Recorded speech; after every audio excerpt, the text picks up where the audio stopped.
জীবন যুদ্ধে হার না মানা আপনের গল্প নিয়ে হাজির হয়েছি আজকে আপনাদের সামনে। এই আপন তার মাকে হারিয়েছে, তারপর বাবাকেও হারিয়েছে। হারিয়ে 4 বোনের সংসার সে একাই সামলাচ্ছে। এই যে ফাস্টফুডের যে দোকানটি আমরা দেখতে পাচ্ছি, এই দোকানটি দ্বারা কিভাবে সেই ব্যবসার সাথে জড়িত হলো, কিভাবে তার এই সংসারটি এখন চলছে, কি কি আইটেম এখানে বিক্রি করছে, কীরকম বেচা বিক্রি হচ্ছে, সেই বিষয়গুলো নিয়ে আপনের সাথে কথা বলবো। কি অবস্থা আপন? আসসালামু আলাইকুম। ওয়ালাইকুম আসসালাম। জি, কেমন ভালো আছেন? চলতেছে? জি আলহামদুলিল্লাহ ভালো চলতেছে। ভালো চলতেছে। আচ্ছা, আমরা একটু জানতে চাই তোমার সম্পর্কে, তোমার এই দোকানের সম্পর্কে। আচ্ছা, সবার আগে জানি তোমার এখানে কি কি পাওয়া যাচ্ছে। আমাদের এখানে মিট বক্স হবে, বার্গার হবে, স্যান্ডউইচ হবে, শর্মা হবে, চিকেন ফ্রাই হবে, উইংস হবে, ললিপপ হবে, ফ্রেঞ্চ ফ্রাই হবে, পাস্তা হবে, চাউমিন হবে, নুডলস হবে, মাশাআল্লাহ অনেক আইটেম, কিন্তু সেট মেনু হবে। সেট মেনু হবে। এই ছোট্ট পরিসরে এত কিছু পাওয়া যাচ্ছে? জি, আমি ছোট পরিসরে যে সবাইকে ভালো মানের খাবার দেওয়ার জন্য সর্বোচ্চ চেষ্টা করে যাচ্ছি, আরও ইনশাল্লাহ চেষ্টা করব। আচ্ছা, এটার একটা নাম আছে, সেটা হচ্ছে কি? হালাল ব্রো। হালাল ব্রো। এই হালাল ব্রোর ঠিকানাটা একটু আগে জানাই। হালাল ব্রোর ঠিকানাটা হচ্ছে বৌদ্ধ মন্দিরের পাশে সালামডেরি মাঠটা, আচ্ছা। বালুর মাঠ বলে, বাদশাবো বালুর মাঠ। বাসাবো বালুর মঠ।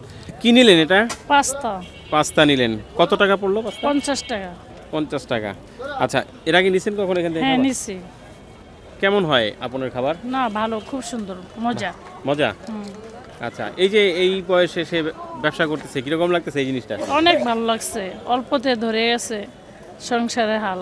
আচ্ছা আচ্ছা, তার মানে আপনারাও জানেন ওর বিষয়টা, না? হ্যাঁ হ্যাঁ, ওর লোকে অনেক মায়া লাগছে, আদর লাগছে। ওর বাবা মা নাই, এই সম্পর্কে অনেক 4টা বোন আছে, অনেকই আদর লাগে। ওর লাগে নিজের সন্তানের মতন, ওর মতন আমারও ছেলে আছে।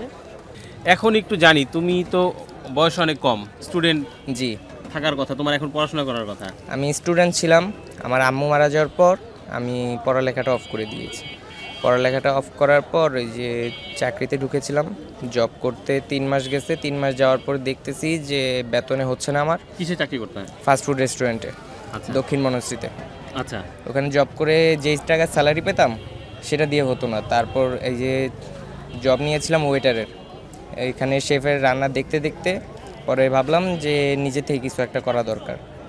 তারপর হচ্ছে গিয়ে নিজের হাতের ফোনটা সেল করে একটা ছোট একটা কার্ড কিনলাম।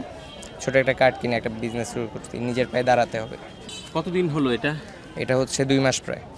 আচ্ছা, তোমার বাবাও মারা গেছে শুনলাম। আমার আব্বু গত 14 তারিখে মারা গিয়েছে। কতদিন আগে সেটা? এটা আজকে থেকে আরও 16 দিনের মতো হয়েছে।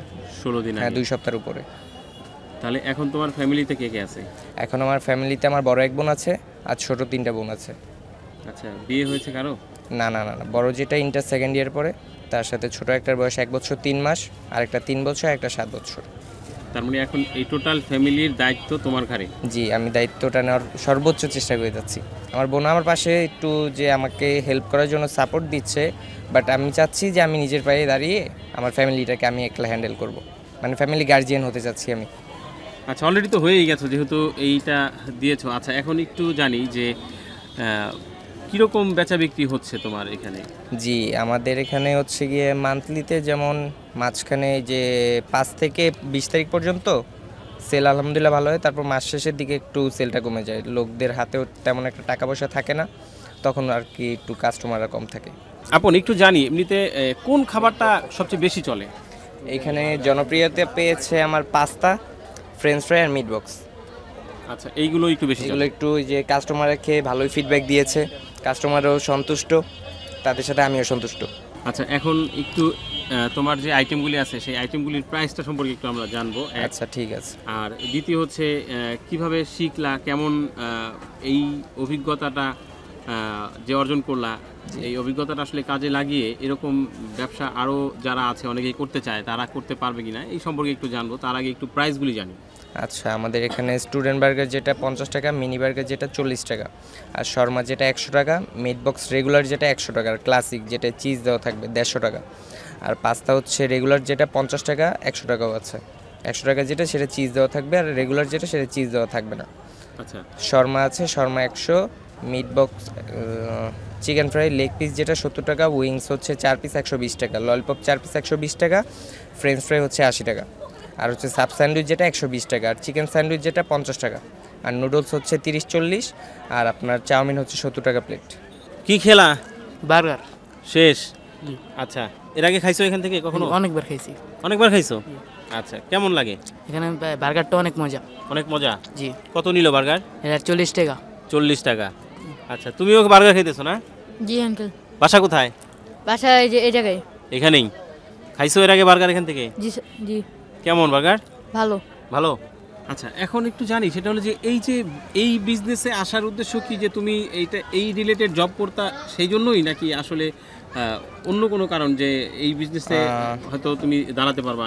আমি হচ্ছে গিয়ে লাইফে প্রথম জব করছিলাম, যেটা করছি এই প্রথম জবটা করে তারপর একটু রিয়েলাইজ করতে পারলাম যে ফাস্ট ফুডের ব্যবসায় যদি নামা যায়, তাহলে যদি করতে পারি ভালো মতো, তাহলে ভালো টাকা ইনকাম করা যাবে। এই আইডিয়া নিয়ে তারপর হচ্ছে গিয়ে আমি 3 মাস জব করেছি। তারপর ভাবলাম যে পরেরও দিনে জব করে নিজের স্বাধীনতাও পাওয়া যায় না, প্রত্যেক দিন কাজে যাওয়া লাগে। এখন হচ্ছে গিয়ে আমার বাসার মধ্যে তো বোন আছে 4টা, এই যে বাসার মধ্যে তখন আব্বুও বেঁচে ছিল, আব্বু প্যারালাইস অবস্থায় ছিল, আব্বুর সব দেখাশোনা আমার করতে হতো, ছেলে মানুষ আমি। এখন হচ্ছে গিয়ে একদিন গেলে একদিন যেতে পারতাম না, মালিকে 1-2টা কথা বলতো, আবার বলতো না। মালিকটা অত্যন্ত ভালো একজন মানুষ। তারপর হচ্ছে গিয়ে ওইখান থেকে পরে ভাবলাম, আমার আপু বলতেছে যে এভাবে জব না করে একটু বুদ্ধি বাইর কর, কী করা যায়, কী করলে তুই নিজের পায়ে দাঁড়াতে পারবি। এখন হচ্ছে গিয়ে আমি প্রত্যেক দিন রাতে না ঘুমিয়ে চিন্তা করতাম কিভাবে যে আমি নিজের পায়ে দাঁড়াতে পারি। ফ্যামিলিতে তো আমি একমাত্র ছেলে, ছোট হলেও এখন হচ্ছে আমি ফ্যামিলি একজন গার্জিয়ান, আমারই সব করতে হবে।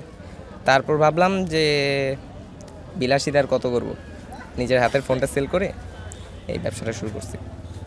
আচ্ছা, তার মানে ফোন বিক্রি করে এই বিজনেস শুরু করা? জি জি জি। এখন কি মনে হচ্ছে যে খুব বেশি দিন তো হলো না এটা না, করা? খুব বেশি দিন হয়নি। তারপরও হচ্ছে গিয়ে আমি খুশি, কারণ হচ্ছে কি ব্যবসায় যে টাকা সেল হচ্ছে এই টাকা যে আর্ন করতে পারছি, এই জন্য আর কি। এখানে আরো অনেক ছোট ছোট এরকম দোকান আছে, তাই না? জি জি, আশেপাশে অনেকগুলো দোকান আছে। সেই ক্ষেত্রে কি মনে হয় যে এটা কি সমস্যার কোনো কারণ, নাকি না, না, আসলে না। দোকান বেশি থাকাতে এখন আরো হচ্ছে গিয়ে যা রিজিক আল্লাহ যতটুকু দিয়েছে তার থেকে বেশি কেউ পাবে না, তার থেকে কমও কেউ পাবে না। আল্লাহ আমার রিজিকে যতটুকু দিয়েছে এতটুকু আমি প্রত্যেকদিন পেয়ে যাবো, এটা আমি জানি। এখন হচ্ছে এ নিয়ে কারোর সাথে দ্বন্দ্ব, কারোর সাথে হচ্ছে ঝগড়াঝাটি, এসব কিছু করার ইচ্ছা আমার নেই। আচ্ছা, তো কি মনে হচ্ছে তোমার এই ব্যবসাটাকে নিয়ে, তোমার পরিকল্পনা কি বা কেমন ভবিষ্যৎ চিন্তা করছো? এটার পরিকল্পনা হচ্ছে গিয়ে আমি সর্বোচ্চ এই যে কার্ডটা যে আমি 2 থেকে 3 বছর চালাবো, তারপর আল্লাহর রহমতে ভালো একটা টাকা জমিয়ে একটা বড় একটা দোকান দিব, এই নাম। অবশ্যই আপনাদের দোয়া পেলে এটা কনভার্ট হয়ে যাবে একটা দোকানে। আচ্ছা, খুবই ভালো চিন্তা ভাবনা। এই বয়সে আসলে বন্ধুবান্ধব নিয়ে ঘোরার কথা, এই বয়সে তার বই খাতা নিয়ে থাকার কথা, কিন্তু সে পরিবারের হাল ধরেছে এবং প্রতিদিনই সেই দোকানটা প্রতিদিনই খোলা থাকে তো না? হ্যাঁ, প্রতিদিন খোলা থাকে। কয়টা থেকে কয়টা পর্যন্ত খোলা থাকে এটা? এই 4টা থেকে রাত্রে 11টা। 4টা থেকে 11টা। আচ্ছা, যেহেতু এইটা আসলে রাতেরই আইটেম, এই আইটেমগুলো তো আসলে আমরাও চাই যে আপন এই দোকান থেকে আস্তে আস্তে, মানে এটা তো আসলে ওই রকম পরিসরে না, যে কোনো মুহূর্তে হয়তো এখান থেকে তাকে উঠেও যেতে হতে পারে।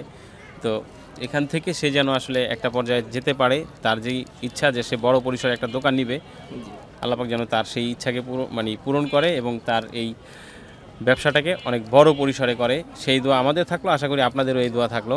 তো যদি কেউ এদিক দিয়ে যান বা আশেপাশে আসেন, এটি হচ্ছে বৌদ্ধ মন্দির দিয়ে ঢুকলে, মানে খিলগা হয়ে আসলে, অথবা কমলাপুর থেকে যদি খিলগা বা মালিবাগ রেলগেটের দিকে যে রাস্তাটা গেছে কমলাপুর থেকে, সেটা দিয়ে আসলে বৌদ্ধ মন্দির দিয়ে অল্প একটু ঢুকলেই সালাম ডেয়ারির পেছনে যে বালুর মাঠটা আছে, সেই মাঠেই হচ্ছে এই আপনের দোকান হালাল ব্রো।